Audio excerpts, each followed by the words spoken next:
Clear है? अब मेरी बात सुनो, इतने फंक्शंस आपने कर दिए, एक बार शॉर्ट में लिख दे रहा हूं ताकि आपके मन में कोई डाउट ना रहे। आपको मैंने अलग अलग तरह के फंक्शन बताए है ना, तो मैं आपके लिए शॉर्ट में लिख देता हूं।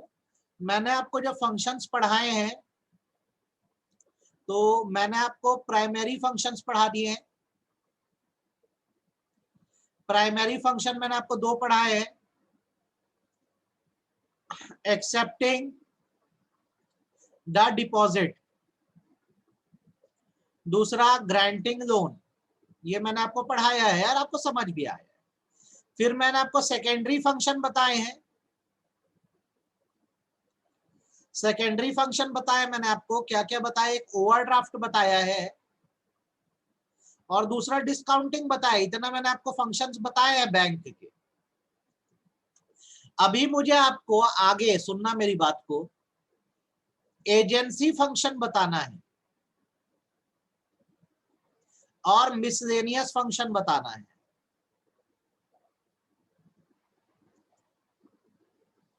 ये फंक्शन जनरल एकदम और एकदम इजी है, इसको अपन कल की क्लास में करेंगे, टुमारो। आज मैं आपको चैप्टर का सबसे बेसिक चीज बता रहा हूं और सबसे इंपॉर्टेंट आप उसको समझना, वरना खाली थ्योरी पढ़ते पढ़ते बोर हो जाओगे। थोड़ा दिमाग लगाना आज जो मैं आपको पढ़ा रहा हूं, ठीक है? आप मेरे को एक बात बताओ, जैसे आप जब बैंक की बात करते हो तो बैंक की मेन अर्निंग का जरिया क्या है? बैंक को मेन प्रॉफिट कहां से आता है ये बताओ। बैंक को मेन प्रॉफिट कहां से होता है, फटाक से आंसर दो। बैंकों को मेन प्रॉफिट कहां से होता है? हाँ बेटा, कहां से होता है? बैंक की मेन कमाई कहां से होती है? एकदम सही बोल रहे हो।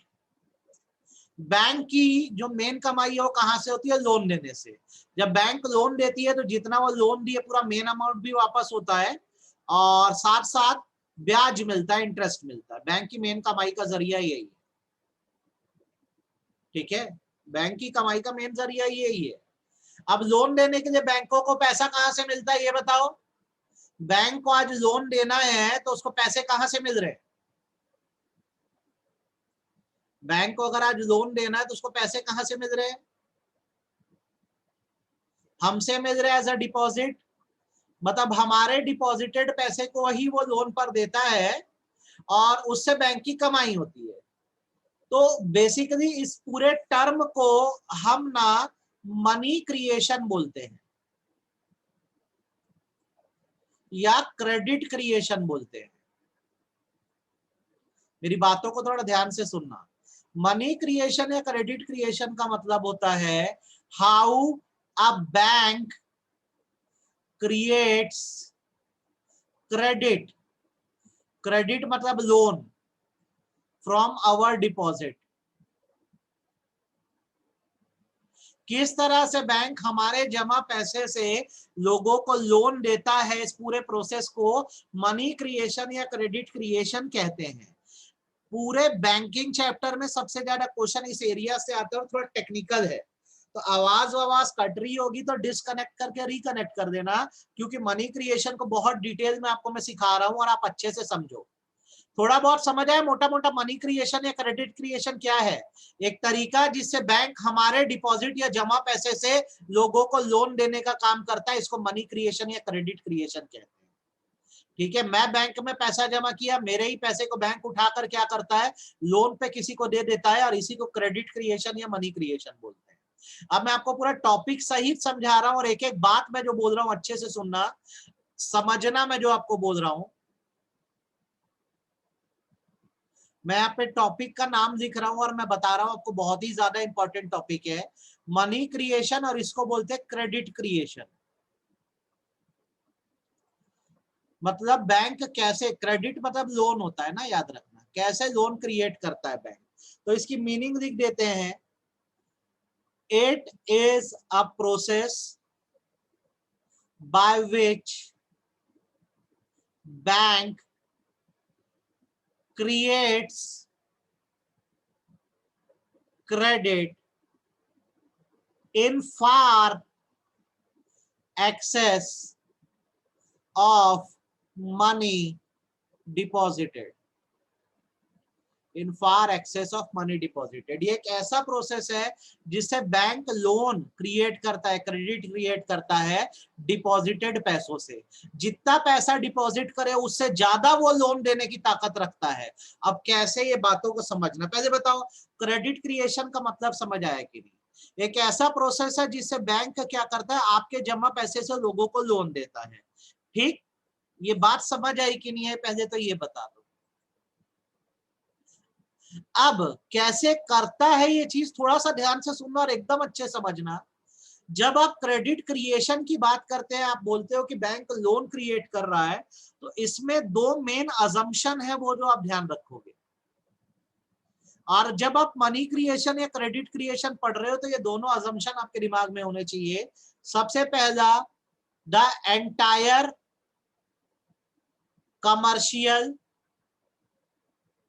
बैंकिंग सिस्टम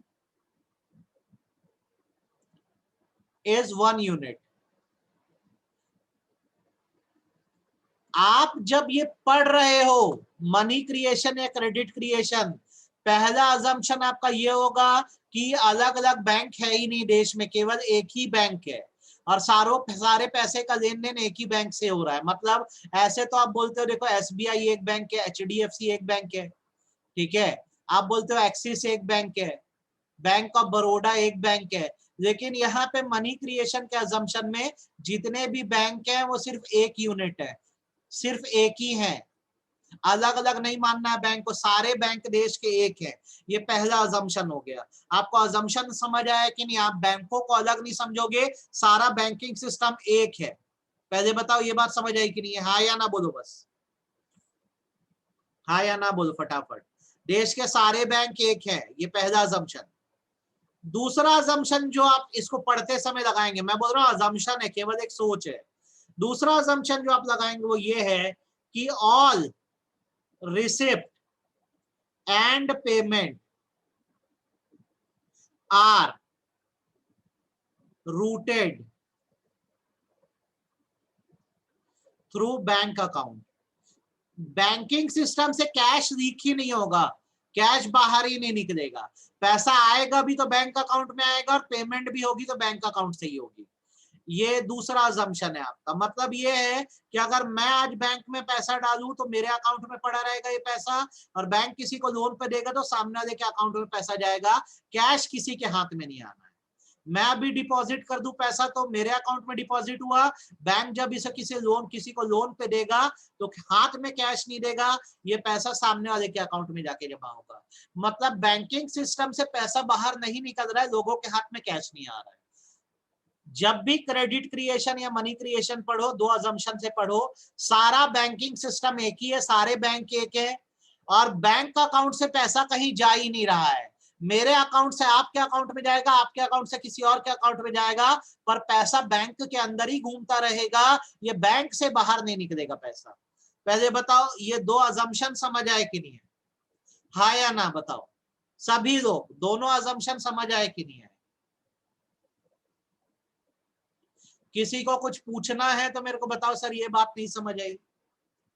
बहुत ही ज्यादा इंपॉर्टेंट चीज बता रहा हूं, मेरी बात को ध्यान से सुनो। अब आगे जो मैं लाइंस लिखूंगा उसको दिमाग में बिठा देना। द डिपॉजिट्स, यहाँ पे स्टार बनाता हूं आपके समझने के लिए। The deposits held by bank, जो डिपॉजिट बैंक के पास है, are used to give loan, जो डिपॉजिट बैंक के पास है उसे एज अ लोन दे देता है। हाउएवर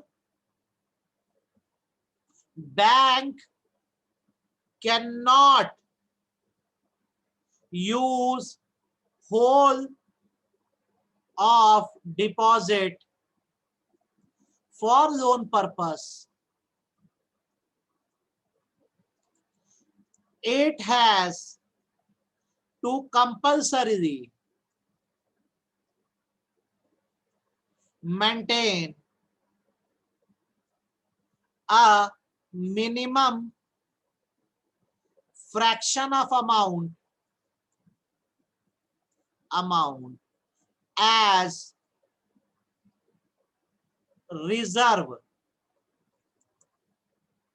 और रिफाइंड करके लैंग्वेज में बोलूं तो इसको बोला जाता है legal reserve ratio,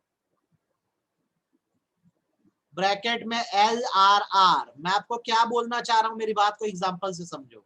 Jamshed sir ने बैंक में मान लो डिपॉजिट किया 10,000 रुपए। बैंक क्या करता है, इस पैसे को लोन पे देता है। तो आप ये याद रखना है, पूरा 10,000 बैंक लोन पे नहीं दे सकता। बैंक को क्या करना होता है, एक अमाउंट अपने पास रिजर्व में रखना होता है, ताकि कल को कुछ ऊंच नीच हो जाए तो संभाल ले। तो अगर मैंने बैंक में 10,000 रुपए जमा करे हैं, तो बैंक क्या करेगा, इसमें से कम मान लो 2,000 रुपए जो है वो रिजर्व पे निकाल के रख देगा। इस रिजर्व को LRR बोला जाता है। और जो बचा 8,000 है, ये क्या कर सकता है, बैंक लोन पे देगा।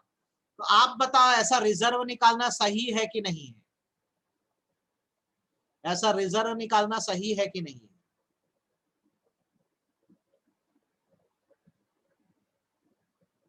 तो ये दिमाग में बिठा लो, जब आप बैंक में पैसे जमा करोगे ना, तो बैंक पूरे पैसे को उठा के नहीं दे देगा लोन पे, पहले उसमें से एक अमाउंट एज अ रिजर्व निकालेगा, और रिजर्व निकालने के बाद फिर क्या करेगा, आपको लोन देने का काम करेगा। ठीक, पहले तो आपको ये बात समझ आ गई कि नहीं? सब लोग को बताओ हाँ या ना, जो मैंने अभी तक पढ़ाया।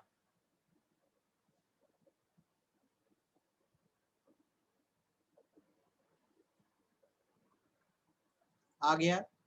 अब कैसे क्रेडिट क्रिएट होता है, थोड़ा ना सीखो, और थोड़ा ना फोकस करना अपनी स्क्रीन पे जो मैं सिखा रहा हूं। क्रेडिट क्रिएशन कैसे करता है बैंक? पहले तो अजम्पशन दिमाग में बिठा लो, सारे बैंक एक है। और दूसरा, कैश आपके हाथ में आएगा नहीं, आपके अकाउंट से पैसा दूसरे का क्या अकाउंट में जाएगा? सारा पैसा बैंकिंग सिस्टम के अंदर ही है। अब मैं आपको यहाँ पे एक सर्कल बना के दिखा रहा हूं और इससे सिखा रहा हूं, अच्छे से सीखना क्रेडिट क्रिएशन कैसे होता है। ठीक है, हम स्टेप बाय स्टेप चलेंगे। कॉलम बनाएंगे, जैसे एक कॉलम मैं आपके लिए बनाता हूं डिपॉजिट का कॉलम, दूसरा कॉलम मैं आपके लिए बनाता हूं लोन का कॉलम, और तीसरा कॉलम मैं आपके लिए बनाता हूं LRR का कॉलम, जिसको आप रिजर्व बोलोगे। ठीक, अब मेरी बातों को थोड़ा ध्यान से सुनना। डिपॉजिट इन रूपी हुआ है, लोन भी रूपी में दिया जाएगा, और रिजर्व भी रूपी में रखा जाएगा। अब कैसे बैंक लोन क्रिएट करता है सीखो। ठीक, बहुत ध्यान से मेरी बात को सुनना। सपोज करो जमशेद सर ने, मतलब मैंने बैंक में इनिशियल डिपॉजिट रखा 1,000 रुपए। 1,000 रुपए मैंने बैंक में जमा करे। ठीक है, मैं अपना नाम ब्रैकेट में लिख देता हूं। तो ये पैसा कहां डिपॉजिट हुआ है? जेके सर के अकाउंट में हुआ। अब मैं बोलता हूं, जो रिजर्व बैंक रखता है अपने पास 20% रखता है। ठीक है, जितना भी पैसा जमा होता है बैंक के पास, उसका 20% वो रिजर्व रख लेता है। तो अब आप बताओ, रिजर्व में कितना पैसा जाएगा बैंक के पास? बैंक रिजर्व में कितना रखेगा, फटाक से बोलो। मैंने 1,000 रुपए जमा करा बैंक में, मतलब मेरे अकाउंट में 1,000 रुपए पड़ा है, तो बैंक क्या करेगा, इसमें से रिजर्व कितना रुपए रख लेगा?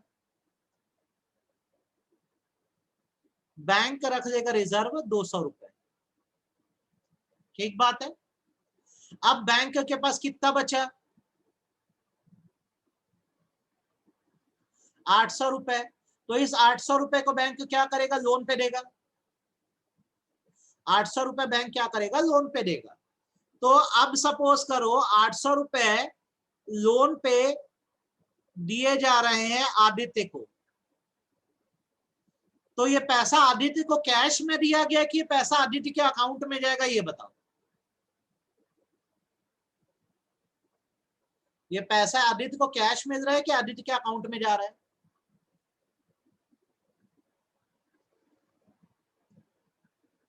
आदित्य के अकाउंट में गया पैसा। अब आदित्य तुरंत तो निकालने नहीं आएगा पैसे को। ठीक है, अकाउंट में पड़ा आदित्य के पैसा, मेरे अकाउंट से पैसा अब चला गया आदित्य के अकाउंट में। तो अब ये किसके अकाउंट में डिपॉजिटेड है, पैसा बताओ। अब पैसा किसके अकाउंट में डिपॉजिटेड है अभी, ये बताओ। पैसा किसके अकाउंट में जमा है, फटाक से बोलो सभी लोग। किसके अकाउंट में जमा है पैसा अभी? आदित्य के अकाउंट में कितना जमा है? जब आपने आदित्य को लोन दिया तो आदित्य के अकाउंट में 800 रुपए जमा हो गए, तो अपना अगला राउंड बना। अब आदित्य के अकाउंट में 800 रुपए जमा है। आदित्य तुरंत तो सारा पैसा नहीं निकाल देगा, तो हम बोलते सारे बैंक एक हैं, तो अब बैंक के पास जमा पैसा कितना है? 800 रुपए डिपॉजिट है। अब बैंक क्या करेगा? 800 में से फिर से कितना परसेंट रिजर्व निकाल देगा? 20% रिजर्व निकाल देगा। तो 20% कितना हुआ यार? 800 का 160 रुपए फिर बैंक ने रिजर्व निकाल दिया। बैंक के पास जितना डिपॉजिट आएगा बैंक उसे पक्का रिजर्व निकालेगा। तो अब क्या था, बैंक को ये दिख रहा है कि यार हमारे पास 800 रुपए डिपॉजिट है, तो बैंक उससे क्या किया? 20% मतलब 160 रुपए रिजर्व निकाल दिया। अब बैंक के पास बचा 640 रुपए। तो अब बैंक ये करेगा कि इसको किसी और को लोन पे दे देगा। ठीक है, किसी और को लोन पे दे देगा। तो अब आदित्य के अकाउंट में जो 800 रुपए डिपॉजिटेड था उसमें से 160 रुपए रिजर्व का निकाल दिया गया, और जो 640 है वो दीपेश के अकाउंट में चला गया। तो अब दीपेश के अकाउंट में कितना रुपए डिपॉजिटेड है बताओ? दीपेश के अकाउंट में कितना रुपए डिपॉजिट हो गया है बताओ? किसके अकाउंट से गया ये पैसा? आदित्य के अकाउंट में से कुछ रिजर्व निकाल दिया गया, बाकी दीपेश को दे दिया गया। तो अब जब मैं अगला राउंड बनाऊंगा तो मेरे बताओ अगले राउंड में मेरा डिपॉजिट की शुरुआत कितने से होगी? बैंक में कितना डिपॉजिट है अगले राउंड में? बैंक में कितना डिपॉजिट है बताओ? 640 डिपॉजिट है, और ये पैसा किसके अकाउंट में पड़ा है? दीपेश के अकाउंट में। बैंक फिर अपना वही काम करेगा जो करता है। अब ये 640 रुपए जैसे दीपेश के अकाउंट में, तो बैंक बोलेगा दीपेश अभी थोड़ी ना निकालने आ रहा है पैसे को, तो चलो इसमें से फिर क्या निकाल लो? रिजर्व निकाल लो। तो फिर 640 का 20% यहाँ पे मैं बना देता हूँ बेटा, आपको डाउट ना हो। 1000 का 20% निकाला गया, क्योंकि पहले डिपॉजिट 1000 था। फिर अगले राउंड में हमारा डिपॉजिट 800 हो गया, तो 800 का 20% निकाला गया। फिर अगले राउंड में हमारा डिपॉजिट 640 हो गया, तो 640 का 20% निकाले। ठीक है, ये हो गया। अब बचा कितना यार? अगर 128 निकल गया 640 में से, तो हमारे पास बचा 512 रुपए। तो हम बोलते हैं ये 512 हम लोन पे दे देते साहिल को। तो सारा बैंकिंग सिस्टम है कि बैंक से कहीं पैसा नहीं जा रहा है। जमशेद सर ने जब पैसा बैंक में डाला तो उसमें से बैंक ने कुछ अपने पास रिजर्व रखा, और जो बचा पैसा था आदित्य के अकाउंट में डाला। जब आदित्य के अकाउंट में पैसा गया तो वो आदित्य के अकाउंट में पैसा डिपॉजिट हुआ था। तो हमारा अब अगला राउंड ये बनेगा कि आदित्य के अकाउंट में 800 है, तो बैंक के लिए तो ये डिपॉजिट ही है, तो बैंक उसमें से फिर रिजर्व निकाला, फिर जो बचा पैसा था लोन पे दीपेश को दे दिया। जब दीपेश के अकाउंट में पैसा गया तो ये एक डिपॉजिट है, तो अब दीपेश के अकाउंट में जैसे 640 है, तो बैंक ने फिर उससे रिजर्व निकाल दिया अपने लिए, और जो बचा पैसा था साहिल को दे दिया। आपको पहले बताओ हाँ या ना, ये बात समझ आई कि सिर के ऊपर से गई? इतना समझ आया कि नहीं अभी तक क्या हुआ है? फटाफट बोलो सभी लोग, यस और नो करके बताओ। बैंक क्या कर रहा है समझ आ रहा है? अब ऐसे ना बेटा कई राउंड्स चलते जाएंगे, ऐसी चक्री चलती जाएगी, कई राउंड्स चलते जाएंगे ऐसे, और एट द एंड रिजल्ट क्या होगा मैं आपको बता रहा हूं, ध्यान से सुनना। At the end total result दिखता हूं, और कैसे आया ये भी सिखाऊंगा। एट द एंड आपने जो 1000 रुपए बैंक में जमा किया था वो इतनी बार घूमा है कि घूम घूम क्या वो 5000 रुपए हो गया है। और अगर ये 5000 रुपए हो गया है तो इसका 20% रिजर्व है 1000 का, और जो बचा पैसा है वो 4000 आपने एज अ लोन दे दिया। ठीक है, ये मैंने फाइनल टोटल आपको बता दिया इतनी बार।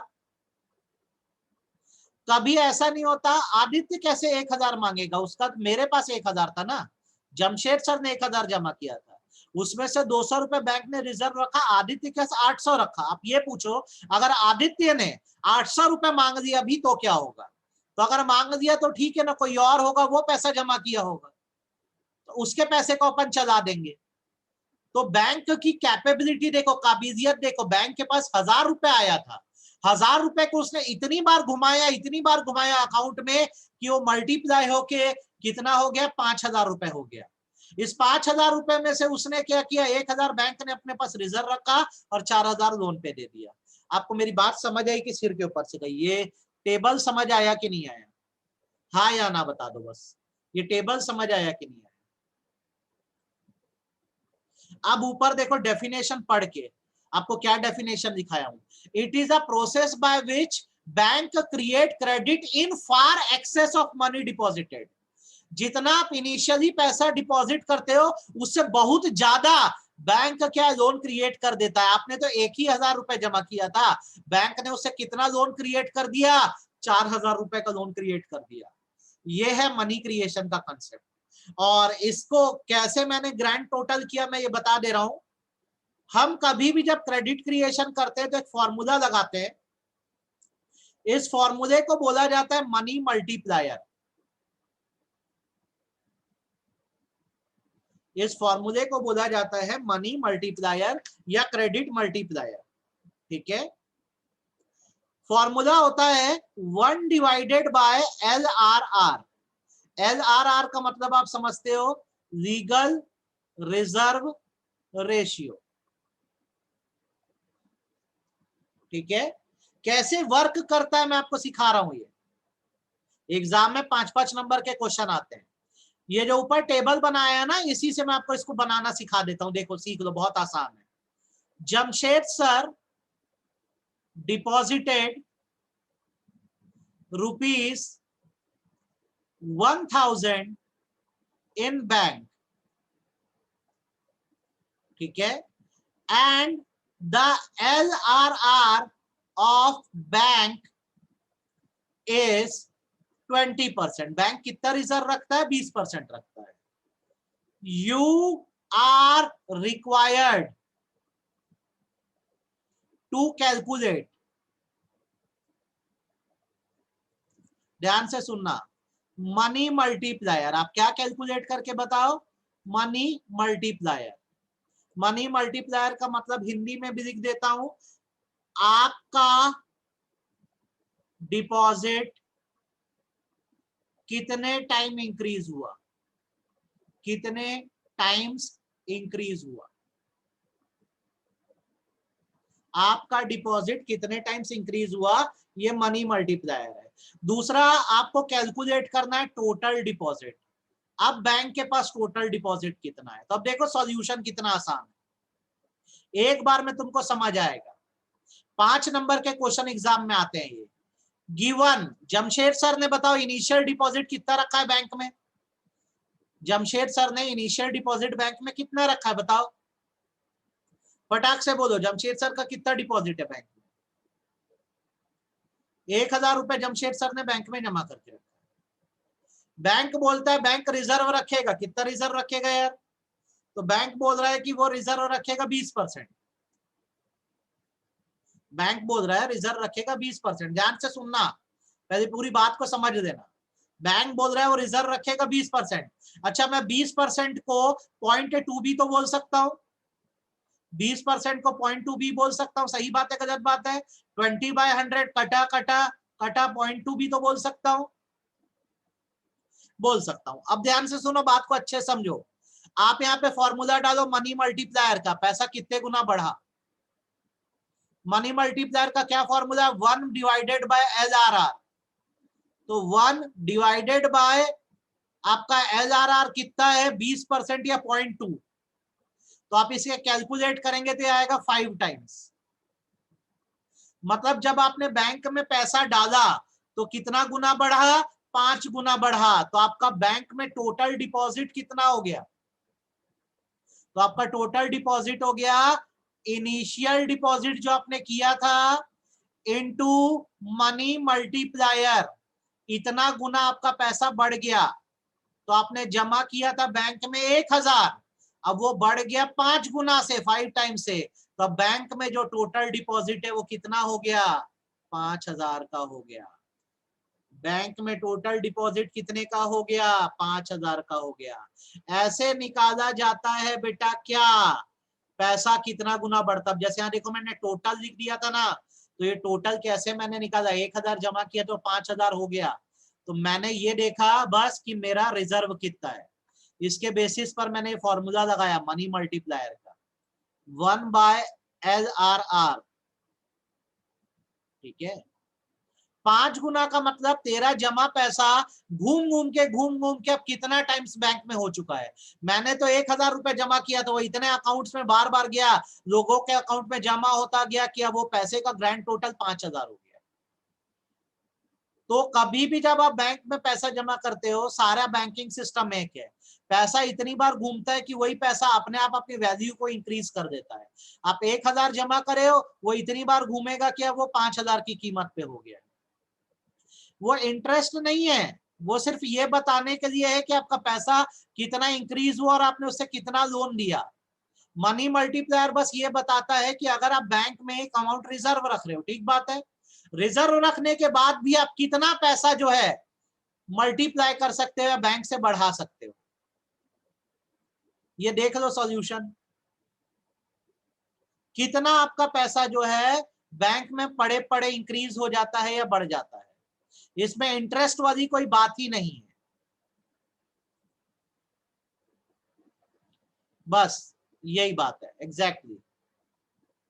अब आप मेरे को बताओ, आपको मनी मल्टीप्लायर में और मनी क्रिएशन में कोई डाउट है क्या? आपको समझ आया? अगर न्यूमेरिकल क्वेश्चन आता है मनी मल्टीप्लायर का, कर पाओगे कि नहीं कर पाओगे, हाँ या ना? आपका जमा पैसा कितना गुना मल्टीप्लाई होता है या बढ़ता है, ये मनी मल्टीप्लायर बताता है। फॉर्मूला याद रखना, 1 divided by legal reserve ratio.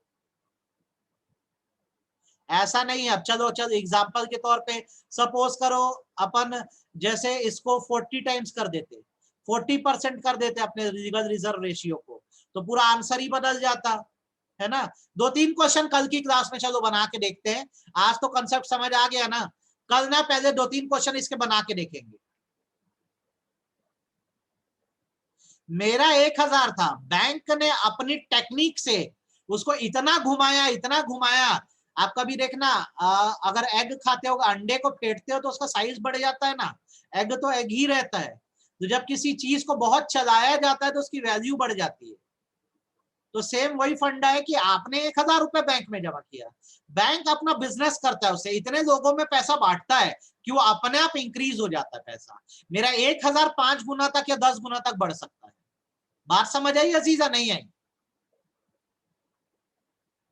It just like आप बार बार जब किसी चीज को यूज करते हो तो जमशेद सर को 1000 मिलेगा। जमशेद सर ने जो बैंक में जमा किया वो कभी भी मांगने जाएंगे, वो उनका पैसा है, वो 1000 है। हम ये पढ़ रहे हैं कि बैंक ने जमशेद सर के पैसे को कैसे यूज किया। तो बैंक ने उसे कुछ रिजर्व रखा, बाकी लोन पे दिया। अब जिसको लोन पे दिया वो अपने घर लेके नहीं जा रहा, वो उसके अकाउंट में जमा है पैसा, वो फिर डिपॉजिट माना जाएगा। ऐसे चक्री चलती रहती है। अब कल को कोई मांगने आ गया तो जितने में बात हुई है बैंक उसको उतना पैसा दे देगा, क्योंकि रोज जो होते हैं, हाँ सही बात है, रोज जो होते हैं बैंक के पास ऐसे डिपॉजिट आते रहते हैं। ऐसा कभी नहीं होगा कि सारे लोग एक साथ पैसे मांगने आ जाए। तो बैंक बस ऐसे ही पैसों को चलाता रहता है और बढ़ाता रहता है। ऐसे ही तो बैंक की कमाई है। और बताओ, कुछ और डाउट है? जितना भी आपके पास डिपॉजिट आएगा, अगर वो 10,000 हो जाता, मान लो 10,000 हो जाता अगर डिपॉजिट, तो जितना रिजर्व की रिक्वायरमेंट है वो अपने पास रखते 2,000, और आपके लोन देने के जब कितना रुपए हो गया, 8,000 हो गया। तो बात इतनी सी है कि जितना डिपॉजिट होगा उससे रिजर्व निकालो और बाकी सब क्या करो, लोन पे देते जाओ। बैंक ऐसे ही काम करता है। आज ये क्लास का मैं बैकअप वीडियो आपको भेज रहा हूँ, आज मैं खुद भेजूंगा इसको ग्रुप में। शांत मन से इसको थोड़ा देख लेना, तो ठीक है, और कहीं अटकोगे तो मेरे को बताना, ठीक है? इसको मैं भेजूंगा, इसको देख लेना वीडियो को, कल इसके क्वेश्चन बनाएंगे और अपना कमर्शियल बैंक का कंसेप्ट अपन खत्म करेंगे। ये वीडियो आज मैं खुद भेजूंगा ग्रुप में, इसको अच्छे से पढ़ लेना, ठीक है? इतना काफी। 1 मिनट अटेंडेंस ले लेने दो, छोड़ना मत, अटेंडेंस लेने दो।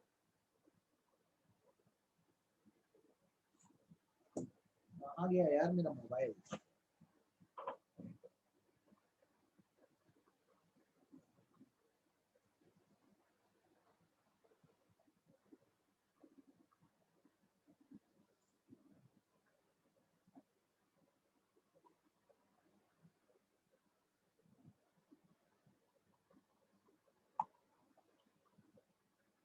क्या चीज बेटा हिमेश, मुझे नहीं समझ आया, एक बार बता फिर से क्या बोल रहे हैं।